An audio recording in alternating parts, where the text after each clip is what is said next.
Ukrainians woke up to the sound of Russians in front of their defenses. Covered by vegetation, the reconnaissance group fired at the trench, trying to surround the few soldiers defending the place. Inside, the men tried to defend themselves, surprised by the lack of communication from command. The forest was immediately overtaken by the storm of fire, with rifles flashing in the midst of the shadows of the trees. The Russian Lancet drones began their flights against Ukrainian equipment, surprising the enemies on yet another front. It was the Kharkiv offensive, which began in May 2024.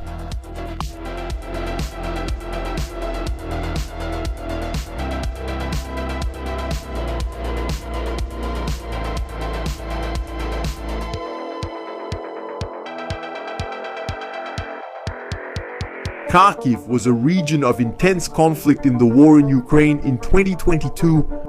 It was one of the initial points of attack by Russia, where its forces advanced for kilometers, almost encircling the capital, Oblast, one of the largest cities in Ukraine. Incendiary ammunition fell on military targets, starting a terror for the forces in the region.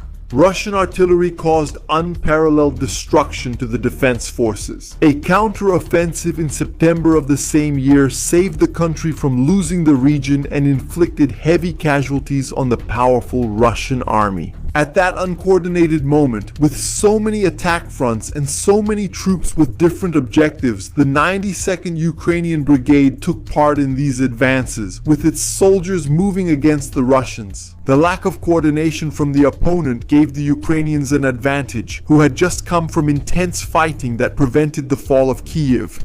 Su-30 planes, which had been flying freely until those days, dropping their bombs, ended up in the sights of FIM-92 Stingers.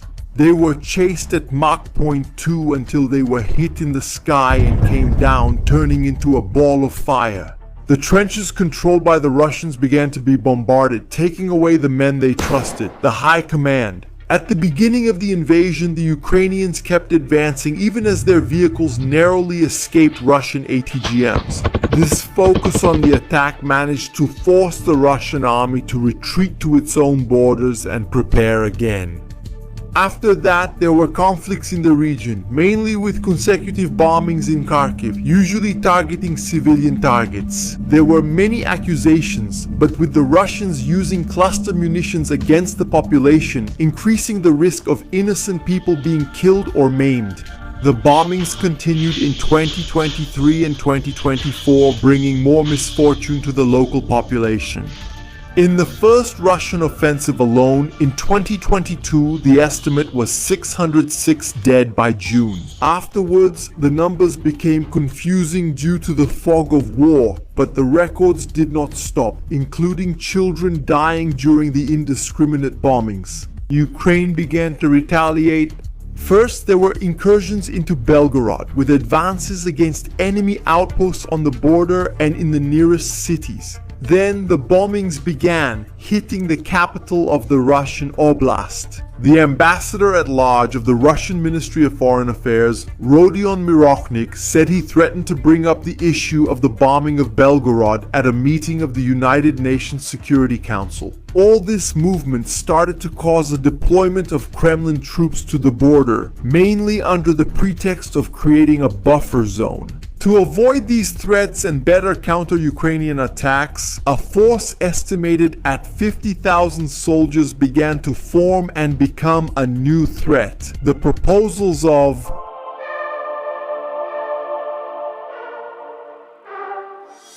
the Russians have always tested the Ukrainian defense forces in Budak. In March, just 3 kilometers from the border, they sent their planes to curse their opponents' knights with RBK 500s. These 500 Kigu bombs were packed with submunitions, equipped with an infrared target tracking system and aided by a gliding system. They exploded precisely over the targets, turning into dozens of small pockets of violence searching for human lives. The border guards, Frozen and Vodila, knew very well what it was like to experience that firsthand, having spent months preparing for the battles to come. There were rumors that the village of Pilma had fallen, and poor communication prevented the information from being passed on. And on May 10th, the Russian advance took place at several positions. The gunshots streaked through the early morning, coloring the day with the same hues as the sky. There were more than 5 122mm multiple launch rocket system batteries saturating the air with the sounds of their shots. The explosions hit several targets, which burned through the end of the night, with people still shocked by the violence. Despite years of war, Ukrainians woke up having to deal with the aftermath of these attacks, knowing that the military was in a delicate situation. With a persistent Russian advance, first-person view drones began attacking camouflaged Ukrainian ammunition depots. The air defense systems were moved to safer positions to avoid the wave of Russian attacks. The Frankenstein was a hybrid system based on the Soviet Bug. Detected. In action, it fell victim to a Lancer drone which hit it directly, eliminating yet another of Kharkiv's defense weapons. Frozen and Vodila knew that something was happening. There was more of the wickedness of war flying across the border, and the smell of death carried by the night breeze warned the soldiers that the worst was yet to come. However, none of their own drones were flying and relaying communication. What reached them was only the evil sound of explosions. In the distance, the Bodana, a 155mm self-propelled howitzer, was developed by the Ukrainians. It was in Kharkiv to fight the Russians, with the crew active in those days to hunt down targets. Up to 42 kilometers with high explosive and armor-piercing ammunition. It was one of the pieces that the Russians had already detected and against which the Lancet drones made their constant flights. On that May 10th, the bridges were precise targets. At that moment, a Kh-38 missile struck the structure over the Severs River, Donetsk. Another explosive destroyed the crossing over the Volkhya River, near the village of Zibno. The Russians were closing in on everything the Ukrainians had. The RM-70 Vampire multiple launch rocket system, which was used for the shelling of Belgorod, was easily detected that same night by the cameras, which saw its shots stand out as they unleashed a wave of destruction. The Russians set up the scanner to prepare and calculate the coordinates, while the drone stayed at a distance, just watching what would happen. It was a unique strike against the target, in an explosion that left behind only the trail of a detonating munition. The scanners could take a while to be prepared, but these supersonic missiles were fast and efficient with meter-level accuracy. They were the same ones that hit the Transportno Zarya Zayushaya Machina and Bukom-1 air defense systems. In the Kharkov region, the Krasnopol M2 was put into action to launch its laser-guided missiles. Its K-155M ammunition carried an 11 kg warhead to the Ukrainian bases. These machines moved quickly across the border, following the roads already taken by the Russians to position themselves for the shots. The worst part was everything happening, hearing the terrible explosions in the distance without knowing what was really going on at the border. The communication was terrible. It was full of static in a precarious situation in the middle of the forest. He ordered Frozin to try to contact command, but it was useless. The radio remained silent. On May 10th, the Russians advanced to the point of capturing the villages of Krasn, Borisivka, Streletsya, and Piyuna. His men walked through the woods and fields, making their way toward Volchansk and Kharkiv. This overwhelming Russian advance terrified the Ukrainians to the point that it gave the impression Kharkiv would fall in just a few days. It was an extremely difficult situation in which forces were caught by surprise and some defenses proved to be flawed and inefficient, having been breached. Already during the first probes along the border, Vodila warned Frozen to get ready, keeping his ears open. That morning,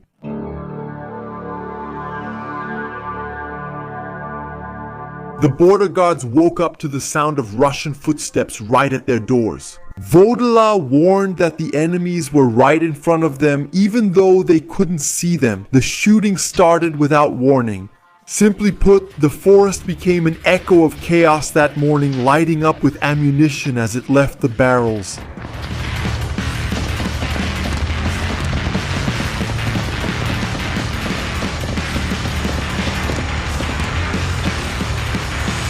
The Ukrainians were well protected in the bunkers, shooting at any flash they saw in the middle of the field. Their grenades flew at the Russian reconnaissance group, trying to keep them away from the defenses. It was crucial that they didn't get close enough to surround them, especially because the whole system was set up only facing the Russian side. The defense was going well until Vodila tried to fire the German machine gun, 3 machine gun. The equipment didn't work, which caused immediate concern. His shots would be necessary to keep the Russians pinned down. That was an absurd failure in a defense mechanism. With no Vodila, he left the machine gun 3 and went back to worry about what he had to fire back. His orders to Frozen were to keep shooting.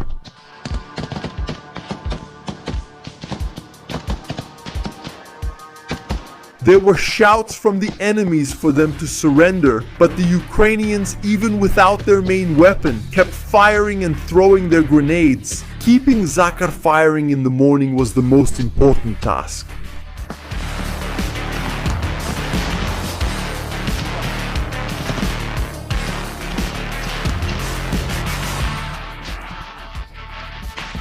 Ammunition started to run low, and the Russians were well prepared for the moment. Vodila ordered them to leave the trench, and soon the whole system began to be abandoned by the troops before they were completely surrounded by the Russians. Vodila put Frozen to start checking what was happening, communicating both with the other areas and with the command. For the new orders, they needed to understand what was happening. In that Russian advance, the border guards were barely aware of the wave of destruction from the enemy Russian forces. Like from the 117th Guards Airborne Regiment, the 90th Guards Armored Division, the 6th Combined Arms Army, and the 20th Guards Combined Arms Army. They had used 2 attack fronts to strike in the direction of the cities of Kharkiv and Voloshin. Many positions were lost on the very first day, not to mention the equipment destroyed by the Russians. But no advance can continue indefinitely without retaliation being carried out. The defense seemed to be falling apart, and if the brigades didn't act, it would be the end of everything. A line at an already difficult time for the Ukrainians. By May 11, Morokovets, Olinikov and Ohitsev were under Russian control, with the villages of Optivka, Kudivka and Trik falling as the advance moved toward Volshensk. The drone teams were activated immediately to start countering the problem. The Russians walked too freely along the roads, full of confidence. When they saw that the Ukrainian troops had retreated, the kamikazes descended among the dense treetops, bringing down leaves and fire onto the soldiers' bodies. The Ukrainian trenches had been occupied, but information about which ones quickly brought more first-person view drones descending with explosives to put an end to the Russian celebration. In those defensive lines, there were many reconnaissance and sabotage groups moving around whenever they found any transport. This made them very easy targets for the Ukrainian retaliation, leaving the men desperate to deal with the wounded. Right in Versati territory, one of the first brigades deployed was the 42nd Mechanized Brigade. It ensured that even the Russians riding in transports were not safe during that invasion. Their drones stayed active all day, trying to be as effective as the swarms of Russian Lancets had been. The kamikazes descended on the Russians, running across the fields, hunting men in trenches, sparing not even those who were resting. The enemy equipment finally started to burn, giving the Ukrainians some chance to start a more organized resistance. The Kremlin's paratroopers were not intimidated. Those men had said their goodbyes, moved from other positions on the front to finish off their enemies. Part of their troops fought in Bakhmut, and it wouldn't be a position like Kharkiv that would scare them. On the night of May 12th, they were firing at Ukrainian positions to break through another line of defense and take them over. They intended to greet the dawn of the 13th much closer to their objectives. If Russian troops left Bakhmut, there were tricks involved. Experienced troops who had already passed through the same region now appearing to defend Kharkiv. The 3rd Assault Brigade launched their drones, hunting enemy armored vehicles with successive flights over the fields. The goal was to stop the advance right when the Russian troops were most vulnerable while moving. Those were days when drones caused chaos on both sides. Still, the Russians responded in kind, using their Lancet drones to disperse enemy teams that tried to position their artillery. Russian transports suffered the same attacks, but from smaller drones, which descended in explosive swarms next to the vehicles. The bodies of the soldiers piled up in the classic scene of wounded men, after being an involuntary shield for the armored vehicle simply by being transported on top of it. The Russians had experienced the full success of the Kharkiv offensive up to that point, but the 42nd Ukrainian unit began to organize itself better and better. Their drones set the Russian equipment on fire. During this period, the burning armored vehicles in the field symbolized the success rate that increased over the days. To prevent the defensive line from collapsing by the end of May 13, the villages of Izhel and Lukyantsy were occupied by the Russians. But finally, the Ukrainians had a sketched reaction in what until then seemed like a total disaster, in what should have been a well-prepared defensive line. The local command was replaced and reserve forces were activated to deploy new brigades into the attack. Ukrainian soldiers had surrendered during the clashes, many of them captured, in quick actions by the Russians. It was learned that the invaders had used electronic warfare equipment to disrupt the operation of the Starlink systems, and to reduce the use of reconnaissance drones and troop communications, which prevented better coordination of the defenses. Another front of the war was open to drain what little peace some civilians had left. Almost 10,000 were displaced, feeling how life was affected by man's disputes, hearing the explosions, as they left their homes, not knowing if they would have anything to return to. They lost everything, while in the fields men lost their very lives, and some on the internet lost their very reason. In their cheering, on each side the war permeated every heart in its own way, stirring some with violence, chilling others with sadness, and stopping many with fire.